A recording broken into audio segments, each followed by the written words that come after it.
Bismillahirrahmanirrahim. Assalamualaikum warahmatullahi wabarakatuh. Alhamdulillahillazi arsala rasulahu bil huda wa dinil haqq liyudhhirahu 'ala dini kullih wa kafa billahi syahida. Asyhadu an la ilaha illallah wa asyhadu anna Muhammadan abduhu wa rasuluh. Allahumma shalli wa sallim wa barik ala Muhammad wa ala alihi wa ashabihi ajmain. Amin ya Allah ya rabbal alamin. Alhamdulillah, ikhwatul iman rahimahullah. Kita bersyukur hari ini kita berkumpul kembali, dan mudah-mudahan hari ini adalah hari yang penuh dengan keberkahan. Kita berkumpul karena Allah Subhanahu wa Ta'ala untuk kita sejenak menyegarkan keimanan kita. Dan untuk lebih berkahnya terlebih dahulu kita ucapkan basmalah bersama-sama. Bismillahirrahmanirrahim.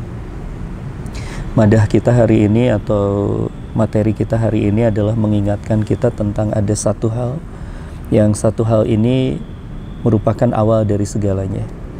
Allah Subhanahu wa Ta'ala mengingatkan tentang faktor kejayaan manusia. Ya, Masya Allah ya.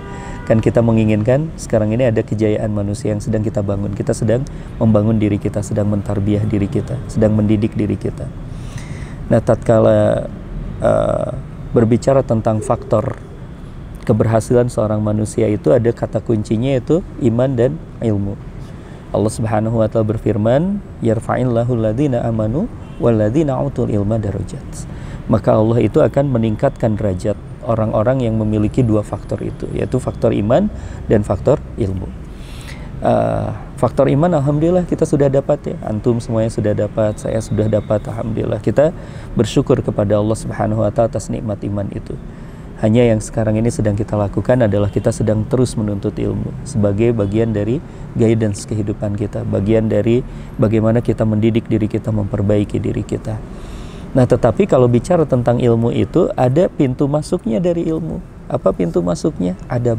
Masya Allah. Ini yang kadang-kadang kita sering lupa ya. Karena padahal ya kalau orang terdahulu misalnya nih ada seorang sahabat lama besar, generasi salaf, namanya Abdullah ibnu al-Mubarak. Nah, Abdullah ibnu al-Mubarak ini menuturkan bahwa saya ini mempelajari adab selama 30 tahun. Coba antum bayangkan, mempelajari adab selama 30 tahun dan belajar ilmunya 20 tahun. Masya Allah. Nah, antum bisa membayangkan ya, kita bisa membayangkan 30 tahun belajar adab, 20 tahunnya itu belajar ilmu. Tapi kita mengenal siapa itu Abdullah ibnu al-Mubarak, orang yang sangat luar biasa. Tapi kata kuncinya kita bisa menemukan bahwa beliau belajar adab terlebih dahulu sebelum belajar ilmu, atau memperbaiki adab terlebih dahulu sebelum belajar ilmu. Nah, ini yang kadang-kadang kita lupa ya, dalam proses kita mendidik diri kita, kita lupa bahwa adab ini seringkali kita lupakan. Padahal kata beliau lagi, beliau menceritakan tentang para ulama salaf. Yang kata beliau yaitu wa kanu yatlubunal adab qoblal ilm. Yang kata beliau berkatalah, mereka para ulama salaf ini adalah mereka orang yang mempelajari adab sebelum mempelajari ilmu. Masya Allah, mempelajari adab sebelum mempelajari ilmu. Nah, ini kata kunci ya. Karena juga di kesempatan yang lain beliau itu masih Abdullah bin al-Mubarak ini pernah mengatakan satu hal, teman-teman, yang begitu sangat penting sekali ya. Ketika beliau berkata, siapa yang meremehkan adab maka dia akan dihukum dengan tidak mampu melaksanakan sunnah. Masya Allah. Padahal kita ini dimuliakan oleh Allah ya, salah satunya melalui sunnah itu ya, melalui apa yang diajarkan oleh Rasul, apa yang dilakukan oleh Rasul lalu kita ikuti, itu yang akan membuat kita mulia. Dan kata Ibnu al-Mubarak, siapa yang meremehkan adab maka dia akan dihukum oleh Allah. Caranya apa? Tidak akan mampu dia untuk melakukan yang sunnah. Dan barang siapa yang meremehkan yang sunnah maka dia dihukum dengan tidak mampu melakukan yang wajib. Jadi menjadi sangat urusannya panjang begitu ya. Dan siapa yang meremehkan yang wajib maka dia tidak akan mampu mengenal Allah. Jadi adab ini menjadi sangat penting sekali buat kita semuanya. Kemudian di kesempatan yang lainnya beliau sampai berkata, adab yang sedikit itu lebih kami butuhkan daripada ilmu yang banyak yang melupakan adab. Nah, ini kan permasalahannya sekarang ini di situ ya. Orang menuntut ilmu, kita pergi ke kajian, kita pergi ke ta'lim, kita mendapatkan ilmu. Tapi kadang-kadang kita melupakan adab sehingga kita tidak mendapatkan keberkahan ilmu itu. Keberkahan ilmu apa? Ilmu yang menutrisi iman kita, ilmu yang kemudian juga menjadikan modal untuk kita, akhlak kita mulia di hadapan Allah dan bersinar di hadapan manusia. Ini gara-garanya apa? Gara-garanya adab. adabnya yang kita lupakan, masya Allah. Ya sampai Al-Junaid ini seorang ulama besar yang masya Allah, beliau kalau dalam bidang kajian tazkiyatun nufus itu membersihkan hal-hal yang menyimpang dalam kajian tazkiyatun nufus. Beliau seorang ulama yang sangat luar biasa asal Baghdad. Nah, beliau kemudian berkata bahwa adab itu yang baik secara zahir merupakan tanda adab yang baik dalam batin. Jadi beliau memberikan sebuah ukuran buat kita, ya, bahwa kan kita nih, kebaikan kita ini tergantung hati kita, kata Rasul, tergantung kalbu kita, kata Rasul, ya. Tapi kan kita kadang-kadang ngukur kalbu kita susah, bener ya, susah sekali. Kita menyelam ke kedalaman kalbu kita, ke kalbu teman kita, itu berat. Tapi kata Al-Junaid itu gampang. Dilihatnya dari mana? Dilihatnya dari adab zahir saja. Kalau adab zahirnya bagus, maka kemudian batinnya juga bagus. Masya Allah. Ini sangat luar biasa. Dan kalau jujur ya, kalau saya sendiri melihat bahwa sekarang ini yang terjadi krisis di umat Islam itu adalah krisis di adab justru. Ya. Kita ilmu nggak kekurangan, insya Allah. Ilmu bisa kita akses di mana-mana. Hanya memang menjadi persoalannya adalah kita tidak mendapatkan keberkahan ilmu itu. Masya Allah. Padahal kalau kita bicara tentang adab nih, ikhwatul iman rahimahullah, luar biasa. Adab ini, semua kandungan dalam Islam itu adab. Terbayang tidak? Semua kandungan dalam Islam itu adab. Misal menutup aurat, itu bagian dari adab juga. Selain masalah sahnya sholat gitu ya, sahnya ibadah, tapi juga itu kan bagian dari adab. Kita masuk ke masjid seperti ini kan, kita nggak membuka aurat gitu ya. Itu bagian dari adab, menutup aurat. Kemudian apalagi wudhu dan mandi, itu juga bagian dari adab juga ya. Selain kemudian juga syarat sahnya sholat, syarat sahnya ibadah kita. Kan kalau kita pergi ke masjid, dikatakan oleh Rasul, ya wangikan badan kita. Salah satu caranya apa? Mandi dong gitu ya. Apalagi kemudian misalnya ketika kita sholat Jumat, kan kita disunahkan untuk mandi. Biar apa? Biar wangi salah satunya. Itu bagian adab ketika kita bergabung dengan orang banyak begitu. Kemudian juga sama yang lainnya, bersuci dari kotoran, itu juga bagian dari adab. Berdiri di hadapan Allah dalam kondisi bersuci, itu juga bagian dari adab. Memakai pakaian yang baik ya, yang layak ketika kita masuk ke dalam masjid, itu juga bagian dari adab. Sehingga sangat luar biasa sekali ya kalau kita bicara tentang adab tersebut. Nah, maka untuk itu ya ikhwatul iman rahimahullah, hari ini kita coba untuk membingkai diri kita dengan adab tersebut, dengan kita tahu terlebih dahulu apa itu adab dan bagaimana kemudian juga ruang lingkupnya. Ya, kita bicara tentang ruang lingkupnya. Paling tidak kalau bicara tentang adab ini ada 3 ruang lingkupnya adab ini. Yang pertama adalah adab kepada Allah. Itu yang pertama, yang paling inti ya, adab kepada Allah. Yang kedua adalah adab kepada atau bersama dengan Rasulullah Sallallahu Alaihi Wasallam. Dan yang ketiga adalah adab bersama makhluk. Nah, ini makhluk ini nanti dibagi-bagi itu. Karena ada subnya ya, ada kepada orang beriman seperti apa, kepada orang yang di luar kita, kemudian kepada alam semesta. Ini juga bagian dari adab, Masya Allah. Ini kita nih sekarang banyak sekali disapa oleh bencana. Barangkali salah satunya adalah kita sudah melupakan adab kita kepada makhluk yang lain yang diciptakan oleh Allah. Berupa apa? Berupa pepohonan, berupa segala macam gitu ya, yang perlu kita seharusnya kelola dengan baik. Mungkin kita kehilangan adab di sana, sehingga akhirnya apa yang terjadi, ada banjir lah, ada segala macam ya, kekeringan, kalau panas kekeringan, kalau musim hujan kebanjiran. Ini menjadi persoalannya di situ. Barangkali adalah adab kita yang sekarang ini sedang bermasalah. Padahal kita ini adalah orang yang diciptakan oleh Allah untuk menjadi khalifah di muka bumi, untuk mengelola dunia ini. Kebayang kalau mengelola dunia tanpa adab akan terjadi seperti apa? Ini pasti akan terjadi persoalan. Baik, tapi sebelumnya itu kita bicara dulu tentang adab kepada Allah yang menjadi fondasinya. Karena kalau kita bicara tentang adab kita kepada makhluk, adab kita kepada Rasulullah, ini harus didasarkan pada adab kita kepada Allah Subhanahu wa Ta'ala. Babnya apa di sini yang termasuknya itu adalah ikhlasnya niat kita. Itu bab adab kepada Allah, menjadikan Allah sebagai satu-satunya tujuan kita. Itu karena kita apa? Karena kita diciptakan oleh Allah.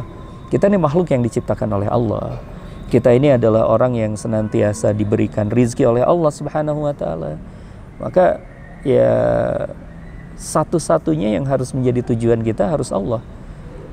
Karena Allah yang berhak penuh atas diri kita. Allah tuh Al-Malik, bukan hanya Rabb, tapi juga Al-Malik.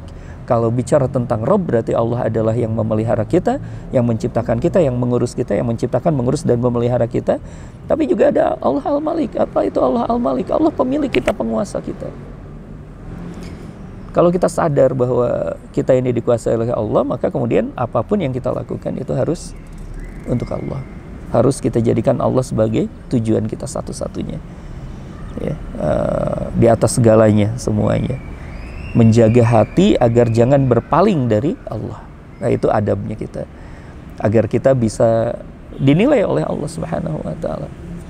Jangan sampai misalnya ini untuk mengingatkan kepada kita semuanya ya. Untuk mengingatkan pada antum juga, untuk kita semuanya. Jangan sampai juga ketika kita misalnya melakukan amal-amal akhirat, bahkan amal-amal akhirat. Misalnya amal-amal akhirat apa? Nih kita duduk seperti ini kan amal akhirat. Atau sholat kita di masjid kita ini ya, itu amal akhirat. Tapi ternyata motivasinya dunia misalnya. Itu kenapa sholat? Lagi punya banyak utang, makanya sholat. Nah, ini jadi persoalan buat kita ya. Mohon pertolongan Allah ya bisa dengan sholat, tapi jangan jadikan niatnya terlebih dahulu. Niatnya itu adalah kepada Allah, ikhlas. Kita menghambakan diri kita kepada Allah, kita tahu diri bahwa Allah lah yang memberi, Allah lah yang menahan, Allah lah yang akan mengurus kita. Maka kemudian fokus kita ibadah saja sama Allah, jangan hitung-hitungan terlalu banyak sama Allah. Ya, termasuk juga dalam ibadah-ibadah kita, jadikan ibadah kita ini hanya fokus kepada Allah Subhanahu wa taala.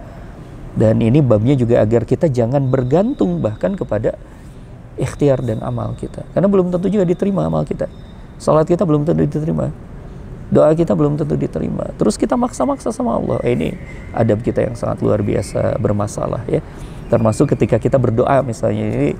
Ini menjadi satu hal yang sangat luar biasa buat kita. Kita berdoa kepada Allah. Ini kadang-kadang persoalannya di mana? Yaitu kita tidak meletakkan adab berdoa kita. Di antaranya apa? Maksa kita. Ketika berdoa itu kekeh kita, apapun yang kita inginkan harus terjadi. Nah, sekarang pertanyaannya kalau seperti itu siapa Tuhan? Kita atau Allah? Jangan-jangan kita sudah menempatkan diri kita sebagai Tuhan, sebagai pengatur. Sementara Allah harus menuruti keinginan-keinginan kita. Ini adabnya kurang. Ya, ini kita ingatkan pada diri kita bahwa termasuk tuh dalam doa-doa kita ada adab yang begitu sangat indah. Salah satunya kita bisa lihat di adab doa itu seperti kita sholat istiqorah itu, doa istiqorah. Doa istiqorah kan menyerahkan urusan kita, menyerahkan pilihan kita kepada Allah Subhanahu wa taala. Jika ini baik maka mudahkan, jika ini buruk maka jauhkan, dan lapangkan hatiku untuk menerima ini semuanya. Masya Allah. Nah, ini bab adab kepada Allah Subhanahu wa taala. Ini baru bab adab kepada Allah ya, yang mudah-mudahan kemudian membuat kita semakin ikhlas, membuat kita ridho juga, lapang juga kita kepada Allah. Kita memang diwajibkan untuk berikhtiar, kita juga diminta oleh Allah untuk berdoa, tapi jangan memaksakan kehendak kita. Ini salah satu lagi contoh kekurang benarannya adab kita kepada Allah adalah ketika Allah sudah memberikan sesuatu nih, kita sudah berdoa, kita sudah berikhtiar. Allah kan yang menunjukkan hasilnya. Ternyata kita pundung atau marah gitu ya, kita ngambek, Masya Allah. Kita kecewa terhadap apa yang diberikan oleh Allah. Ini salah satu bagian dari kurangnya adab kita kepada Allah. Maka untuk itu Rasulullah SAW mengajarkan kepada kita berdoa. Apa doanya? Raditu billahi rabba wa bil Islam midina wa bi Muhammadin nabiyya wa rasulah. Kita meminta kepada Allah agar lapang hati kita, ridho hati kita terhadap apa segala pemberian-pemberian dari Allah. Atau dalam doanya lagi adalah Rasulullah mengajarkan kepada kita, Allahumma inni as'aluka ridho ba'da qada. Ya Allah, aku memohon kepadamu keridhaan setelah takdir-takdir itu terjadi, setelah hasil-hasil itu diberikan oleh Allah. Kita lapang hati kita, kita tenang hati kita. Ini yang diinginkan, dan ini adalah adab sebagai seorang hamba kepada Allah. Ingat teman-teman, ada dua hal yang terjadi dalam kehidupan kita. Kita berdoa, berikhtiar, lalu terjadi sesuai keinginan kita, maka ini adalah nikmat. Ya, ini namanya nikmat. Nikmat dari Allah Subhanahu wa taala, maka kita perlu untuk syukuri. Kalau keinginan kita tidak terjadi, kita sudah bekerja, kita sudah berdoa, kita sudah berikhtiar, nggak jadi nih, maka yang sedang terjadi keinginannya Allah. Yang sedang terjadi keinginannya Allah. Dan ketika yang terjadi keinginannya Allah, maka yang sedang terjadi adalah rahmat. Apa itu rahmat? sayangnya Allah, kasih sayangnya Allah kepada kita. Allah akan mengganti suatu pilihan kita, ikhtiar kita dengan hasil yang jauh lebih baik lagi, yang mungkin tidak sesuai selera kita, tapi Allah mengetahui itu adalah yang paling baik buat kita. Nah, mungkin ini mudah-mudahan bisa melapangkan kita ya. Kita belajar satu aja dulu, meskipun tadi saya sampaikan ada 3 ya. Ketika bicara tentang adab ini, ada adab kepada Allah, adab kepada Rasulullah, dan adab kepada makhluknya. Nah, kita coba belajar dulu memperbaiki adab kita kepada Allah, termasuk agenda kita yang paling besar adalah bagaimana ketika kita berkeinginan, memanage keinginan-keinginan kita. Lewat doa-doa kita, jangan sampai doa kita kehilangan adab. Kita minta pertimbangan yang paling baik kepada Allah. Termasuk juga yang terakhir adalah ketika kita menghadapi hasilnya. Ketika kita menghadapi hasilnya, maka kita pun harus ridho. Kita menerima, kita lapang terhadap pilihan-pilihan Allah. Karena kita adalah hamba. Kata Allah Subhanahu wa ta'ala, antumul fuqara, engkau itu adalah fakir di hadapanku, wa nahnu agniya, dan sesungguhnya Allah itu yang tidak membutuhkan apapun. Allah juga a'lam, Allah itu adalah yang maha tahu. Kita pengetahuannya sangat terbatas sekali. Maka di pengetahuan kita yang sangat terbatas, jika ada sesuatu itu tidak sesuai dengan keinginan kita, sabar kita, ridho kita, lepaskan ya pilihan-pilihan kita ini, kita kembalikan kepada pilihan Allah.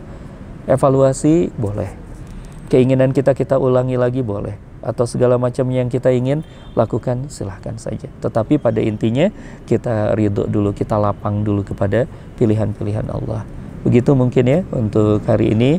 Mudah-mudahan ini bisa menjadi satu hal yang akan menguatkan kita, satu hal yang akan membuat kita lebih lapang lagi, lebih bahagia lagi. Ternyata mulainya dari mana? Adab. Ternyata belajar adab itu akan bisa membahagiakan kita ya. Terutama adab kita kepada Allah Subhanahu wa ta'ala. Dengan kita menegakkan adab kita kepada Allah, kita akan lapang hidup kita. Kita akan bisa menerima dengan apapun yang diberikan oleh Allah. Dan ketika kita sudah bisa menerima apapun yang diberikan oleh Allah, siap-siap kita bisa menjadi orang yang berbahagia ya. Dan orang yang berbahagia itu syarat apa? Syarat masuk surga. Kalau kita mau masuk surga ya harus berbahagia menjadi kehidupan kita. Itu cirinya ya. Kalau orangnya marah-marah, orangnya tidak ridho terhadap pilihan-pilihan Allah, ya masih jauh dari sebuah tujuan kita, sebuah keinginan kita untuk kita masuk surga. Barangkali itu dulu untuk hari ini. Mudah-mudahan kita bisa melaksanakannya. Mudah-mudahan kita bisa dimampukan oleh Allah untuk menegakkan adab kita kepada Allah. Kita tutup dengan doa kifaratul majlis. Subhanaka Allahumma wa bihamdika, asyhadu an la ilaha illa anta, astaghfiruka wa atubu ilaik.